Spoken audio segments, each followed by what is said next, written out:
Let's have a nice, clean fight. Touch gloves. Good luck to the both of you.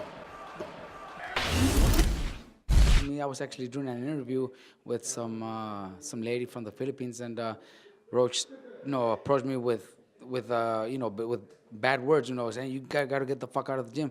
So I ain't going nowhere. Let me, we still got a few more minutes left. I even explained to him, that we had interviews with ESPN earlier that morning. That's the reason why we were taking 15, 20 minutes after our hour.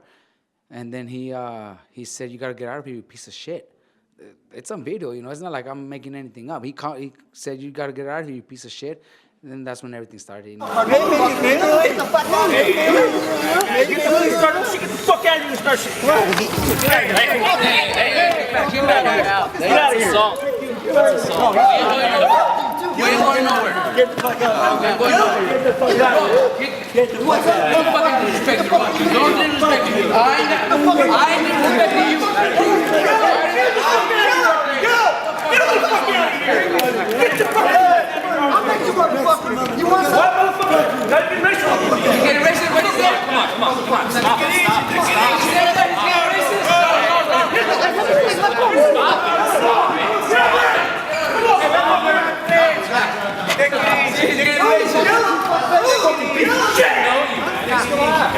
Mind your own fucking business. You're such a fucking joke, faggot. And everybody, and he's a fucking god to everybody. I'm here. I ain't disrespecting nobody. He calls me a piece of shit. I've never disrespected that man.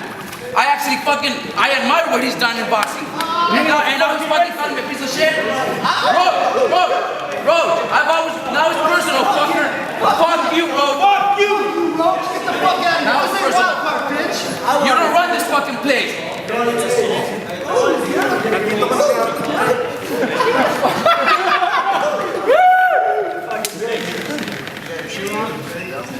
Come on, tough guy. Let's go. Let's get down right there. Come on. Let's go. Spit the thing out.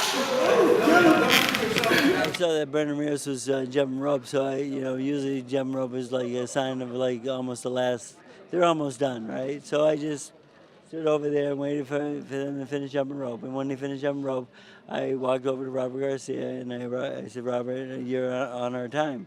He says, well, we had to do some interviews and so forth, so we're staying for another half hour.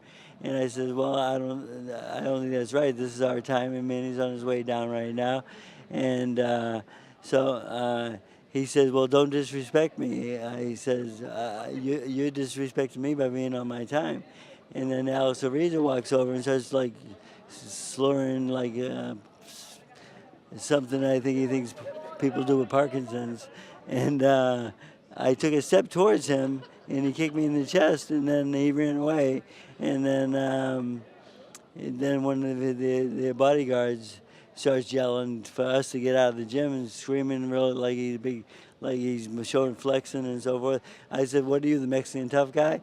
Mm-hmm. And he came after me, and so then they finally broke it up and got me in the back room, and then I made a mistake, and my girlfriend called, and I shouldn't answer the phone, and she's really upset, so it got me upset, so I get a little emotional, so shit happens. But, the thing is, the fight, the biggest thing, I feel bad if I affect Manny at all. That's my concern, is that I don't want Manny to be mad, I'd like to, erase the whole thing and just let's go to work, and that's what I'm going to do. All it does is, hypes up the fight a little more, and if it affects them, then it's too bad for them. I don't think it should affect Manny either. Manny's a professional. Manny's a true fighter. It's not affecting us. As you see, I kept my cool. Brandon kept training. It's like Brandon got into a fight. Brandon kept his cool. It's not going to affect us at all.